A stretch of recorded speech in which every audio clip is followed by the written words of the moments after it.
Stay tuned for another Newscenter88 presentation on WMUL FM Huntington. And now, the Newscenter88 Weekend Recap, covering the top stories around the globe, tri-state, and across the campus of Marshall University. And now, the Newscenter88 Weekend Recap team.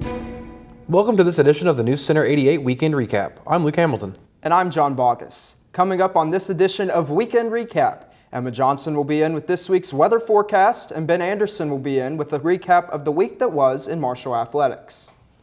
Now on to our top story. President Joe Biden has told Israeli Prime Minister Benjamin Netanyahu future U.S. support for the Gaza war depends on new steps to protect civilians and aid workers. Biden and Netanyahu spoke Thursday by phone days after Israeli airstrikes killed 7 food aid workers in Gaza and added a layer of complication in the leaders' increasingly strained relationship. In coming hours and days is a dramatic increase in humanitarian assistance getting in, additional crossings opened up, and a reduction in the violence against civilians and certainly aid workers. Rescuers are searching for missing people and working to reach hundreds who became stranded when Taiwan's strongest earthquake in 25 years sent boulders and mud tumbling down mountainsides, blocking roads. 10 people died and more than 1,000 were injured.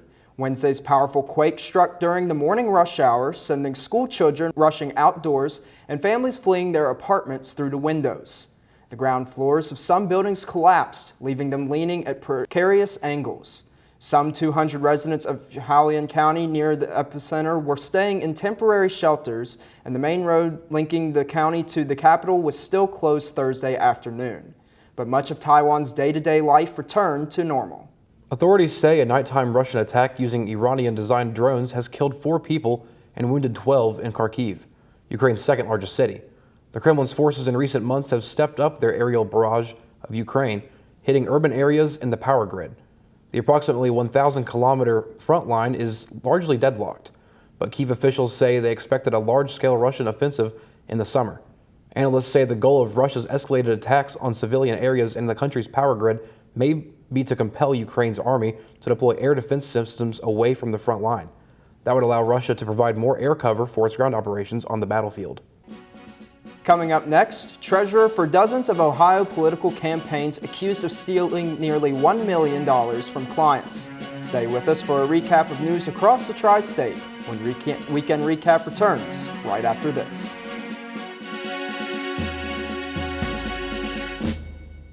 Touchdown, thundering herd! Want to know the time of our next sports broadcast? Go to our website at www.marshall.edu/WMUL and find the entire sports schedule on the front page. You can even go one step further and listen to the game live right off our website, www.marshall.edu/WMUL. Yet another reason why we're the worldwide leader of Marshall sports coverage. WMUL 88.1. Welcome back to the Newscenter88 Weekend Recap. I'm Luke Hamilton. And I'm John Boggess. The tri-state area was hit with severe rain and windstorms earlier this week, with Marshall University feeling the thunder. As Trevor Smith reports, the storm left its mark on the school. A storm rampaged across Marshall University's campus Tuesday, damaging parts of the school. The storm began an hour before noon, bringing high winds that tore large limbs from trees and standing water at many areas. One classroom in Corby Hall had a window fly open due to the wind spraying the room with rainwater. It was just a really unpleasant experience. Maybe add more latches to the windows so they don't blow open. A power surge in the same building left a woman stuck in the elevator where she had to wait for the Huntington Fire Department to come rescue her. Yay! Come on out. Hooray! During the storm, a shelter in place was ordered for Marshall's campus where students were told to stay low and avoid windows. I was actually in the science building when it happened, so they sent us all down to the basement of the science building. We were down there for about 15 to 30 minutes. It seemed to be pretty wild outside. Students in their dorms in the towers had to move to the lobby where they waited for an all clear from the university. It was really chaotic, and there were a lot of people with cats, at the lobby of Twin Towers, and the cats weren't happy. So if the cats weren't happy, how are we expected to be happy? Here at the 3rd Avenue parking garage, water is still standing at the crosswalk behind me, but there's not nearly as much as there was where students were wading through in ankle-deep spots. Even in the garage, there was lights flashing and car alarms going off due to the high wind. After the storm let up and the clear skies with sunshine came out, the cleanup process was able to begin. For Newscenter88, I'm Trevor Smith. Thanks, Trevor. Although most debris has already been cleaned up, the memory of the storm will be sure to stay on the minds of students. A man who has served as treasurer for dozens of political campaigns in Ohio over the past 40 years is facing federal wire fraud charges for allegedly stealing nearly $1 million from clients. The U.S. Attorney's Office for the Southern District of Ohio says 76-year-old William Curlis is accused of writing checks from campaign accounts to himself for personal use and taking steps to hide the thefts.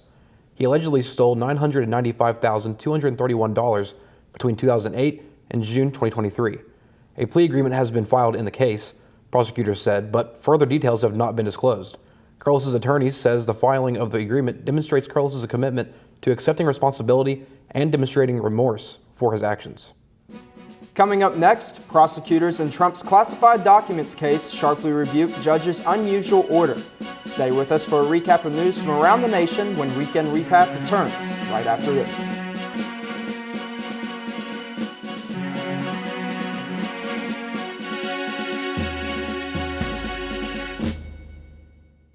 So what does WMUL mean by the cutting edge? Well, not this, but this. Marshall University students say it's not easy being Greek. Nope, not this either. Whew. But this? Oh yeah. And finally, 0% this, but 100% this. Got it! Touchdown! Thundering Herd! So the cutting edge means award-winning news, music, and sports. Not, cutting stuff. 88.1. Welcome back to the Newscenter88 Weekend Recap. I'm Luke Hamilton. And I'm John Boggess. A judge has ruled that migrant children in makeshift camps along the U.S.-Mexico border waiting to be processed by Border Patrol are in the agency's custody. That means the federal government must quickly place them in safe facilities. The makeshift camps have become a flashpoint of controversy. Advocates argue the federal government has responsibility for the children. The federal government says smugglers send migrants to the camps and that they're not yet in Border Patrol custody because they haven't yet been arrested. Advocates praised Wednesday's decision from a federal judge in California. Customs and Border Protection said in a statement that they are reviewing the court's order. New data from the Bureau of Alcohol, Tobacco, Firearms, and Explosives shows that 68,000 illegally trafficked firearms in the U.S. came through unlicensed dealers who aren't required to perform background checks over a 5-year report. The report released Thursday was the first in-depth analysis of firearm trafficking investigations in more than 20 years. Justice Department officials say 54% of the illegally trafficked firearms in the U.S. between 2017 and 2021 were unlicensed dealers. The second highest share of firearm trafficking cases investigated by ATF was straw purchases, when someone buys a gun for a person who can't get it legally themselves. Federal prosecutors are scolding the judge presiding over ex-President Donald Trump's classified documents case in Florida.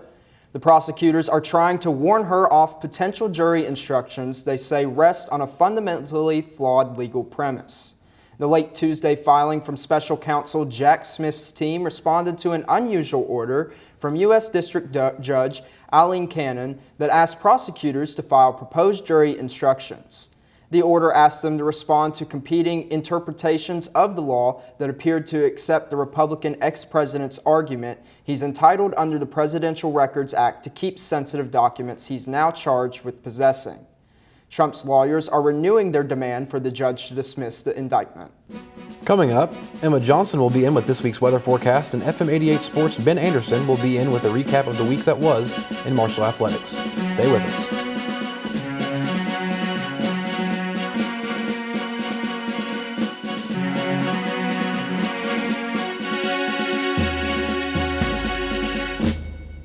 This song is being played on a didgeridoo.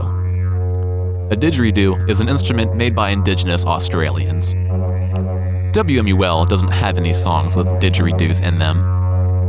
But what we do have is the Tri-State's largest variety of music, from alternative to hip-hop, jazz to blues, and much more. Plus, our selection is constantly being updated with the latest tunes. So, maybe one day we will have a song with a didgeridoo in it. 88.1 WMUL FM. Welcome back to News Center 88's Weekend Recap. I'm Emma Johnson, and now it is time for this week's weather forecast. After a week of severe weather and tornado-like winds, it looks like we will finally see more sunshine with temperatures climbing. On Saturday, we saw highs in the 50s and lows in the 30s, keeping with the cold streak. But as we go into Sunday, we'll see a much anticipated rise of temperatures with highs in the mid-60s and lows in the high 40s. For the most part, we will see clear skies on Sunday with clouds rolling in at different times throughout the day. As we look towards next week, we will see temperatures continuing to rise with highs reaching the high 70s and lows reaching the mid-50s. Most of the week will be cloudy with spots of sunshine peeking through. Your weather word of the weekend is corona. A corona is a series of altering dark and bright rings of light that can be seen at times surrounding the moon or sun. When a thin stratus cloud is present, a corona can be seen around the moon as moonlight is diffracted by the water droplets in the clouds. The corona of the sun is most visible during a total solar eclipse, which we will be experiencing this coming Monday. Thank you to weatherology.com for that information, and that concludes this week's weather forecast. For News Center 88, I'm Emma Johnson. Thanks, Emma. Now Ben Anderson joins us with a recap of the week that was in Marshall athletics. There has been a lot of action in the past week for Thundering Herd athletics. First, for Marshall men's basketball. On Wednesday morning, former associate head coach Cornelius Jackson was officially introduced as the 30th head coach in program history, and only the second African-American to lead the Thundering Herd men's basketball program, joining Dwight Freeman in 1990. Jackson, who starred for Oak Hill High School before going to Tennessee and later returning to Marshall from 1998 to 2001, where he was a team captain and one of only 5 players in Marshall history to average 10 points and 5 assists per game for their career. After coaching stints at West Virginia State from 2003 to 2009, UT Martin from 2010 to 2012, and Cleveland State from 2013 to 17, Jackson returned to the Herd sidelines under Dan D'Antoni for the 2017-18 season, a historic year for the Herd, in which the team won the Conference USA Championship and also secured the team's first ever NCAA tournament victory over Wichita State. In June 2023, Cornelius Jackson was named to associate head coach and head coach in waiting. Now he replaces Dan D'Antoni after 10 seasons with the Thundering Herd and will serve in his first head coaching role. Wow. Dreams do come true. Dreams do come true. This is a moment that I've dreamt of since I was a 19-year-old kid sitting in Twin Towers East. And now I have the honor to stand before you as the head coach of Marshall University basketball team. How about that? In Marshall women's basketball, it was announced this week by the Women's Basketball Coaches Association that head coach Kim Caldwell is the 2024 Spalding Maggie Dixon NCAA Division I Rookie Coach of the Year. The award honors a WBCA member, NCAA Division I head coach who has led their team to a successful season during their first year on the sideline. It was named in honor of the late Maggie Dixon, who in her inaugural season as the Army head coach led the Black Knights to the 2006 Patriot League title and its first ever appearance in the NCAA Division I Women's Basketball Championship Tournament. Dixon, 29 years old, died of an undiagnosed heart condition just weeks after on April 6, 2006. The award comes after Caldwell led the Thundering Herd to winning the Sun Belt Conference regular season and tournament championship and earning a berth in the NCAA tournament for only the second time in program history. In track and field, it was announced that graduate student in Parkersburg, West Virginia native Abby Herring was named the Sun Belt Conference Track Athlete of the Week for the third time this season after she broke the program's women's outdoor 10K record with a time of 33 minutes and 8.7 seconds. The accomplishment now marks the 7th school record that Herring currently holds and is now the top mark in the Sun Belt Conference. This year has been an historic year for Herring, as during the cross-country season, she became the first female runner in program history to qualify for the NCAA Cross Country National Championships. This includes the FM88 Sports Report. For FM88 Sports, I'm Ben Anderson. That concludes this edition of the News Center 88 Weekend Recap. Tune in next week for a weekly recap of the top stories around the globe, tri-state, and across the campus of Marshall University. You can always watch this newscast on JMC TV or WMUL Radio's YouTube channels. I'm John Boggess. And I'm Luke Hamilton. Have a great week.